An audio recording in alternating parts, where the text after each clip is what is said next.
Hi Rahul, Hi, Sheba. how How are are you? you? Well, it's Monday morning, so just letting the caffeine kick in. All right. So it's a pleasure to welcome to Soul Brews and Coffee and Soul, and very delighted to have you with me for this conversation. What I'd love to do is raise a toast to you with our coffee. So I'm just going to pour myself a cup, and I hope you have yours as well. I do. I mean, All right. one has got to plow through those Monday mornings, and the funny part is, even with the lockdown, Monday feels like a Monday, you know. It's so true. It's so true. Cheers and welcome. Great to have you here. Mm. I'm delighted to be here, with my coach. So Rahul, I'm going to ask you to hold your cup of coffee in your hands. Absolutely. And if you can just keep it and just, as you sit here snug with this cup of coffee in your hands, can you just close your eyes? And what image comes to your mind?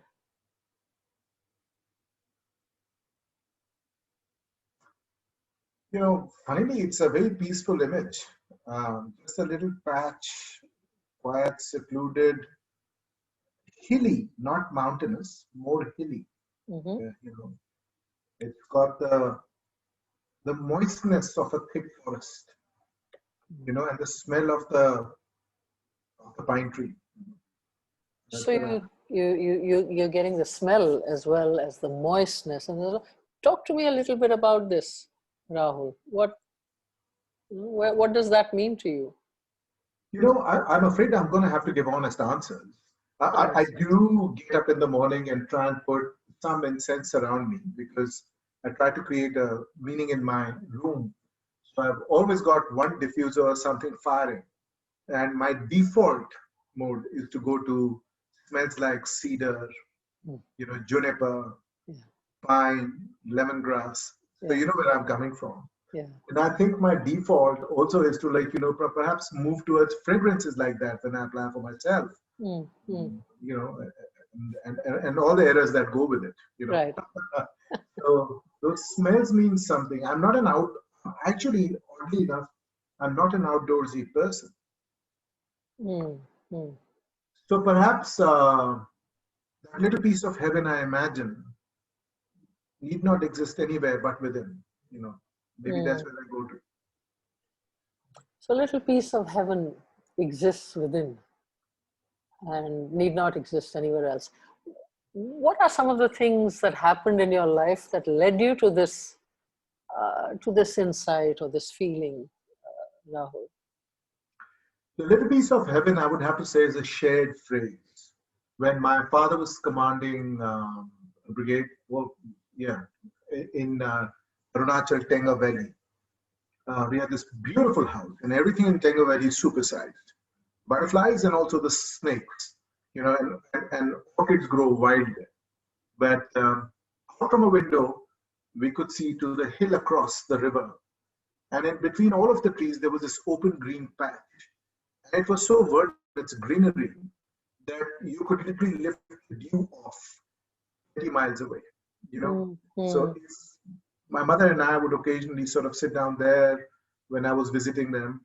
And she said, that's a little piece of heaven. And I think we said it also because we knew in a way it was a place we'd never go to. Heaven sometimes is best imagined, don't you think? That's very, very interesting. And do you feel that it's because that it's imagined and you someplace you never go to that it stays with this mystique and this charm and this aura? Do you imagine not reaching it is what gives it its mystique? What do you think, Rahul? Yes, absolutely. And it's for one to keep the mystique alive in the sense that, if you can see it and you can sort of, smell it and imagine it and kind of just know for sure how beautiful it is, and not disappoint yourself by ever visiting it. So that's not the cynics so much, but I guess it's a die-hard optimist who says hope eternal. Who says? Hope eternal. Hope eternal, yes. Um, as you start reflecting on your life and all this that you're sharing with me, could you share with me some parts of your journey? Some of your highs, some of your lows, your learnings? I think the big part of it all has been about the learnings. There was that little, and sometimes you get your wisdom on WhatsApp. What world we live in, but that statement which says, everywhere I've been is where I had to go to be where I am today, and I'm in a nice place today. Mm, You know, mm, I've let go a lot of those, hooks and robes that I carried. mm. Uh, and discarded them to discover a much more creative side. Mm. All those paintings you see in the back, by the way, are mine. That's lovely. And I was going to ask you about that also. So Yeah. yeah, so I mean, I want to start with, and I think I'm giving the die-hard optimist away in saying that um, I, I have, of course, like everybody else, been through my own roller coaster. Um, but somewhere, even when I was getting into a darker place, I saw it as an opportunity, provided I did the work. And I did do the work. And I think I'm also grateful that the kind of work that you and I do allows us not only information, but also access to resources should we choose to use them. So Mm, I did work on myself a lot. mm, And I think it's best for me to summarize that we all sort of, embrace an identity. And usually at the beginning, that identity is probably crafted for us. mm, And sometimes, not sometimes, and most of the times where that identity is given to us, mm, it fits somebody else's size. We just take it because we don't know better. mm, And after a while, it becomes like that security blanket. So even for this functionality of that identity, we mm, continue to carry it. And mm, then comes that time that you really begin to honor yourself enough to say, I know it was given as a gift and as a gift of love, but this identity ain't cutting it anymore. And then you let go.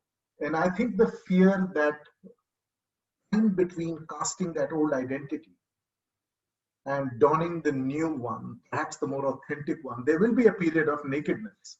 And I think it's that fear that allows that comes in the way of either of us kind of like moving out from the dysfunctional identity to the one that is perhaps purer and more real. So my learning has been that. My learning has also been that um, when you come through, it's easier to see, and one has to be extremely gentle with those who haven't come through. And if you love them, also be patient. So I don't mm. know, I kind of spoke at a very high level, but I don't know if that made sense to you. It totally makes sense to me, and particularly when you said that in between, no, between the in the transition period, you're naked, and that is probably the toughest time because you're still carving. You haven't fully let go of something, or you may have, and you're transitioning to the other space where you're becoming who you want to be, and in betweens is where it's probably the time when one is the most vulnerable. Have you had a lot of those spaces, Rahul? I mean, in hindsight, one can actually see one's journey because you've got the vantage point and you've got the distance. But at that point in time, I, like everybody else, could not see uh, being anywhere without the unproductive identity I was carrying myself in. Because the new identity has never been tried. Mm, And so one lives with they say the better to live with the familiar devil kind of thing. mm, Have I had many of those? No, I think those coming throughs, I don't think it only comes through once in a lifetime. I would imagine, and I hope that, for all the pain it brings, uh, there's more than one kind of childbirth kind of thing. But the one I have had um, has been the one that has brought me closer to myself in terms of being embracing myself. And I think it's done multiple things. On an intellectual level, it has allowed me to become, more interested and more familiar, and perhaps even a promoter of the idea of positive psychology. As you know, Sheba, I work with a psychometric tool called Lumina. Mm. And its thought process encouraged me in the tenet of positive psychology, embrace the part of me that was the natural me, Mm. the creative me, the artistic me, the generous me. And prior to that, Sorry, did what you say was, the generous you? The generous you. yes, the The generous me. generous you. Yes, absolutely. Yeah. And prior to that, I think one was like, defaulting to whatever, when I say identity, that identity also came with its own philosophy, which perhaps, was dysfunctional for me, but I was following it in the absence of not being able to have the courage to be more open. But previously, I would be more worried about not so much the creative me, but the disorganized me. Mm. I would not acknowledge the generous me, but I would we focus more on the one who was getting taken for a ride or not Mm. getting reciprocity from the world. Um, so when my attention shifted, because positive psychology doesn't say that you're complete. It just says that okay, focus on what your natural state is, what your natural style and strength is. Mm. Likely to be happier, and a happier you might be able to conquer the gaps more Mm. productively. I still have Mm. to pay my taxes and plan holidays and remember on weekly basis to scold my kids. But that amount of discipline is needed. But I think a happier me is able to push myself towards that better. The Mm. earlier identity, and now I've kind of come down a little bit level in terms of not being so esoteric, but to say that the embracing of self happened because old me wasn't working. Circumstances forced me in a corner to look into the mirror, Mm. and I chose to take help. Mm. So that helped me to embrace me. And as you know, So I'm just embracing coming in here. yourself, Go embracing ahead. yourself sometimes takes a lot of undoing of Mm. things that have kept you together. That is So the nakedness piece, I think. I understand. And when you say you chose to take help, are you comfortable to talk about that? That because that might inspire many others who hesitate to take help. Yes, absolutely. Absolutely. I mean, like, I'm not the kind of guy who will take a gym instructor when I sign up for a gym program, because I tend to do those kind of things, that quarterly visit to the gym to make sure everything is TikTok. But the reason for that is because I know that I tend to be ill disciplined. I tend to kind of slip and impulsive. However, I knew that over here, I do have to take that personal trainer if I were to, like, clear the chasm quickly. I mean, of course, time is a good healer and instructor, and if I 10 years through, I would come through like most people. I didn't. I thought if I accelerate the process. So when you say take help, yes, first of all, I spoke to friends and created, in spite of my own gloomy self, a safe space for them to share their story, and I found a lot of power in their stories Mm. because I got the first message that I'm not alone. Mm. Then I reached out to my family. I felt responsible. I Mm. felt that, if I'm going on to a medication of any kind, like Mm. emotional or real, uh, family has to be involved. So that vulnerability helped. I took a big gamble, but I was very, very open with my team and With your constant with my work team. with I'm your a team. business. I have a team, Mm. and I opted to tell them. And a lot of people said, you might be opening a funny, kind of worms. People might take advantage of your being out of, mental space, or you might kind of take advantage of the access and vulnerability. But I thought I deserved, I mean, it's my business. I run it with the philosophies I want to live by. Sure. And I Sure. have to say, in my case at least, that paid back. My team really appreciated seeing the human side of me and have stood by me more loyally. I mean, I was going for nothing else. I'm not going for loyalty or fear. I was just going for authenticity with them. So all of that, disclosure and openness, was the first step of taking help. The second step of taking help was with working with professionals, who know this. I also Mm. went to support groups, Mm.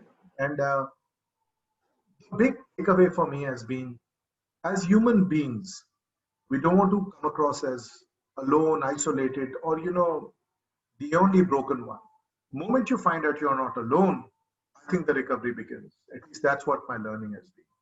Great. Thank you so much for sharing that, because I think that's a very powerful message for a number of people who might be struggling on the sidelines, and to kind of take that step, to look at themselves in the mirror and hold themselves up and say, I need some support and help now.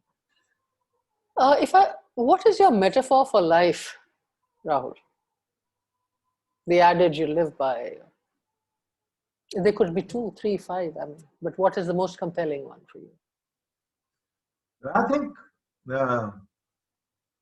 it's like a photo album, isn't it? You just want to keep adding more pictures to it. Good old-fashioned hard copy. And so there was this old song, sometimes B-grade movies, deep literature, and old 80s songs carry the amount of incredible wisdom if you open to it. There's a song called Song on the Radio. There's a line that kind of stays out of that for me. We'll go collecting the day, build moment every day, something like that. So I think just freeze frame those beautiful moments with gratitude, because no matter how lucky you are, they're few and far in between. It's the attention that one puts to them that just kind of makes them bigger. Talking about B grades and others, there was another B grade movie, I'm forgetting which one, where this couple is having a bit of a fight, and she says, I'm unhappy, we are not getting happiness, or we are not getting a rich life. And he said, look, life is primarily shit, okay? And you get 20%, that is a huge deal. You get 20%, be happy.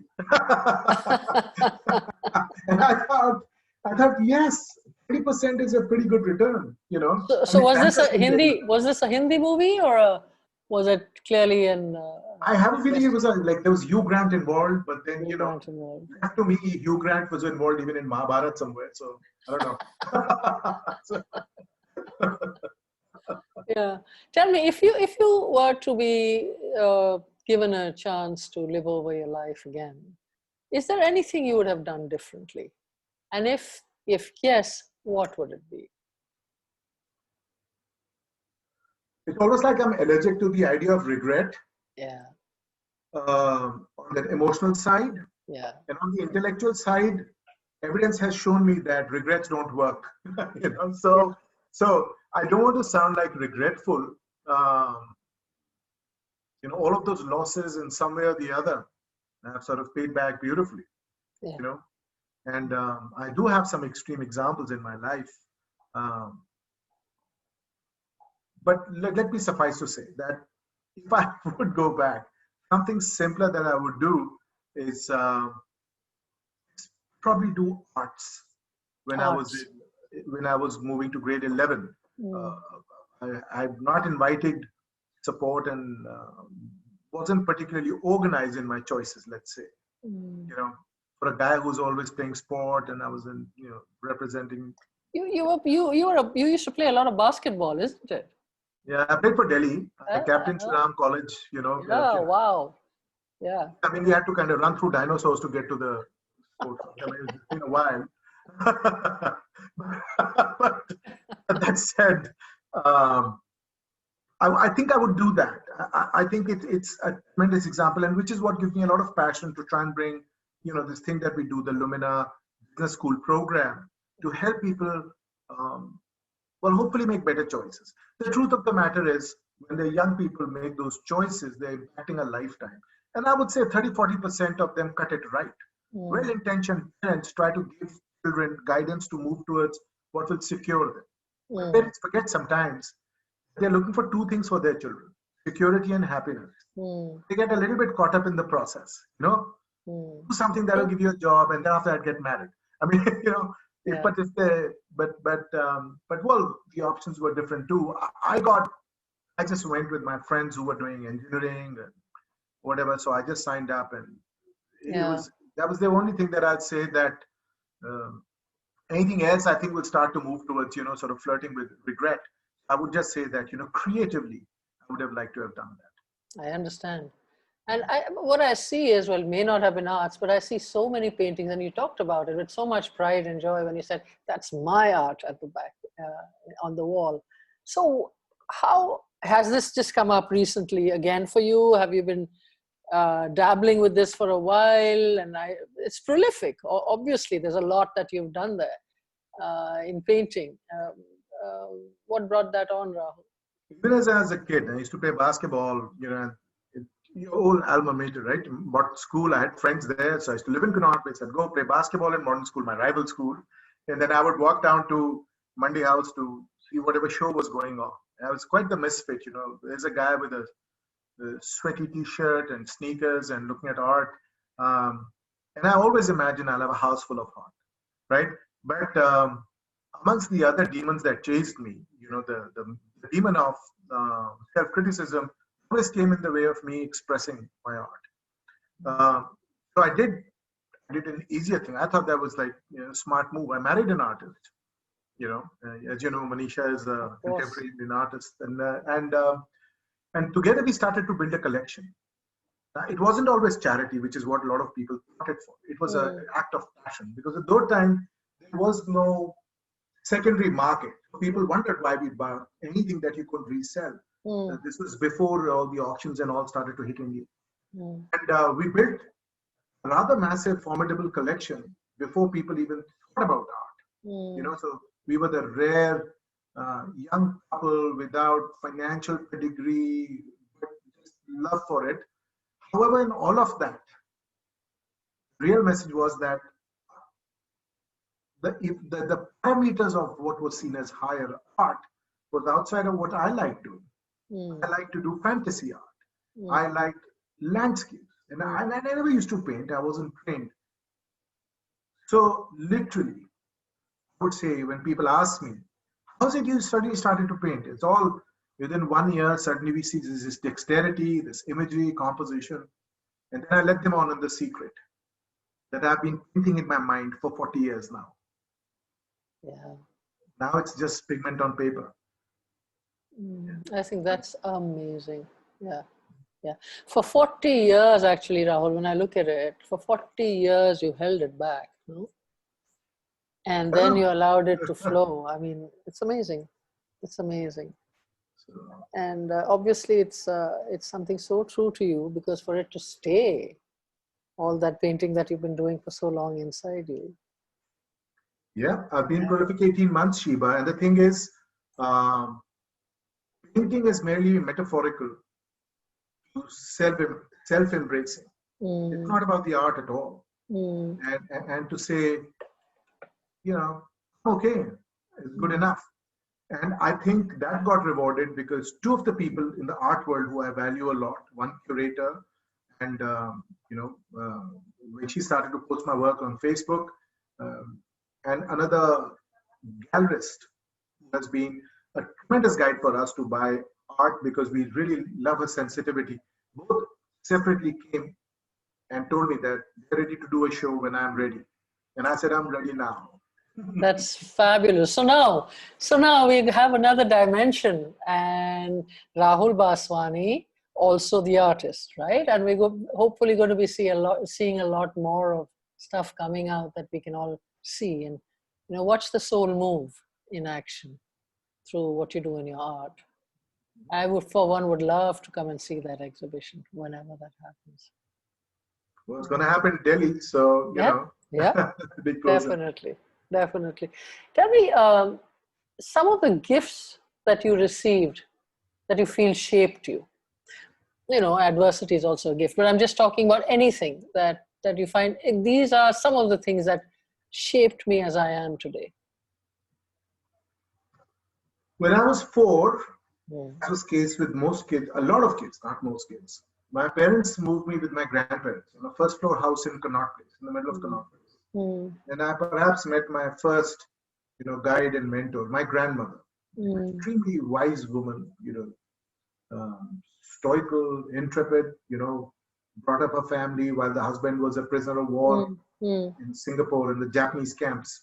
I come from a long line of army, left, right, top, down. Mm. So she was a woman who scraped up the coins, bought a little land, put everything together.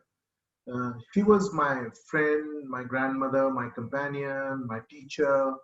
So her company, I think, was for me now. I think perhaps a spiritual learning experience. I learned a lot from her about parenting and just people. One of the greatest wisdoms that she gave me, and I risk the simplicity she gave it with. When I was going to Australia, she said, I don't know much about other countries or other people, but I know this. People are people. If you love them, they'll love you back.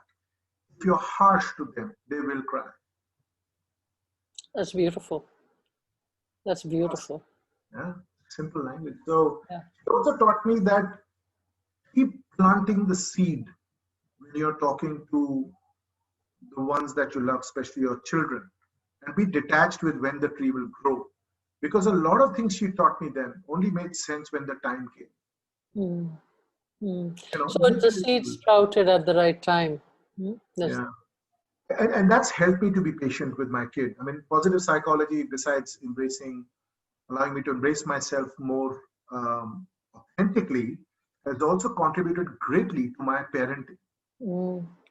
And in doing so, it's also given me tremendous amount of patience. Mm. I mean, there's of course the ultimate parenting coach has been Khalil Gibran, who told you, about Mm. all children. But I now just keep planting seeds Mm. with my children and don't have expectation. I trust in their destiny and their wisdom for letting it sprout when the rains come, and there'll be a different rain for each seed, right? Exactly. And I think there is something about planting seeds too. You can dig in too deep and the seed may not grow. And what I mean is, when you got teenage boys, make Mm. your message short. Yeah, you're speaking a lot from experience, don't you? Yeah. Rahul, what would be, I believe each individual here has a unique legacy to offer humankind. And I don't want to make it sound big, but I do believe that we have a unique lens and there's some gift that we bring to everybody, which is just unique to us. What do you think is your unique legacy to my, humankind? yeah. My son was on the way, and I would go with my wife to the her weekly Sunday class that she used to go that time to her old school teacher at the Ramakrishna Mission. Definitely, the words were powerful. So was the teacher, but it was the atmosphere, the environment of words of wisdom around you when you're introspecting that the idea of legacy started to come to me, because I had a child on the way, and initially I started to drown because the idea of legacy meant physical assets. Come on, I don't feel I've done well enough to feel confident in that one area. But I was very concerned. And then soon after that, I was in yet another class where perhaps they were talking about corporate value. I think I used to work for Young Presidents, YPO, and it was one of those big lectures with a big speaker. And the conversation moved to culture. And suddenly I realized culture does not have any physical assets, but it carries all the value. And I redeemed myself on that day because I realized I don't have to bequeath a property or an estate to my children. What I have to give instead is value.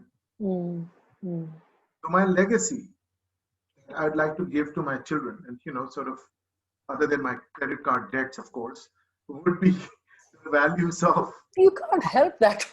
You have to put that, don't you, Rahul?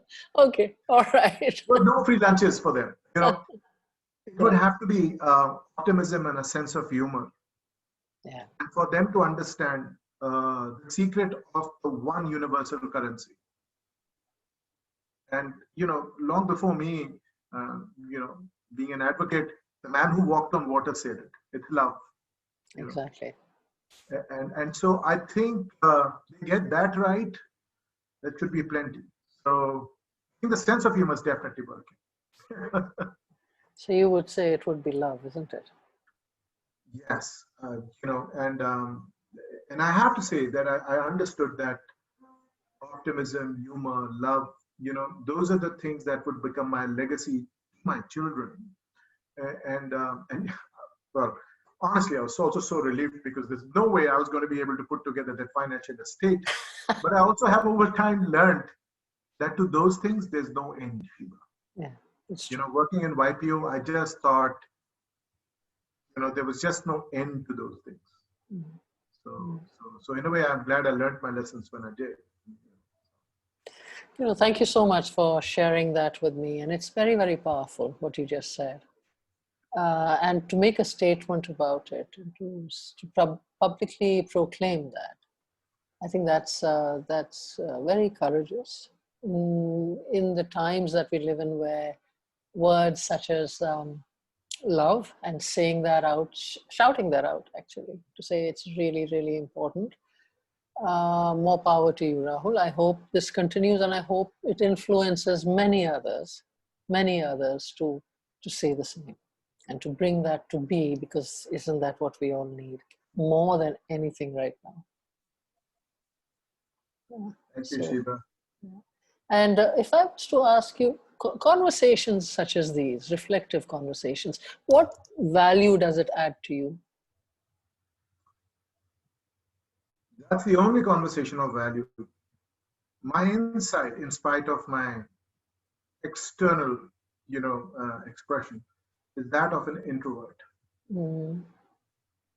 So, so this is the only thing that connects me out there. It's also something that I think has allowed me to have more connectedness with my children, Mm. because they're, when they come to me, I try to give introspection rather than instruction. Mm. So yeah. Yeah. Yeah. Great. It was lovely to have this soul brew with you, and I've really thoroughly enjoyed our conversation. And thank you so much for making the time, Rahul. It's been a very, very powerful and a very valuable conversation. And really appreciate the fact that you agreed to have this chat with me. It's a pleasure, Sheba. And I'd never say no. Thank you so much for having me, Sheba. Thank you so Thank much, you. and you take care. Talk to you soon. Bye, Rahul. Thank you. Bye-bye.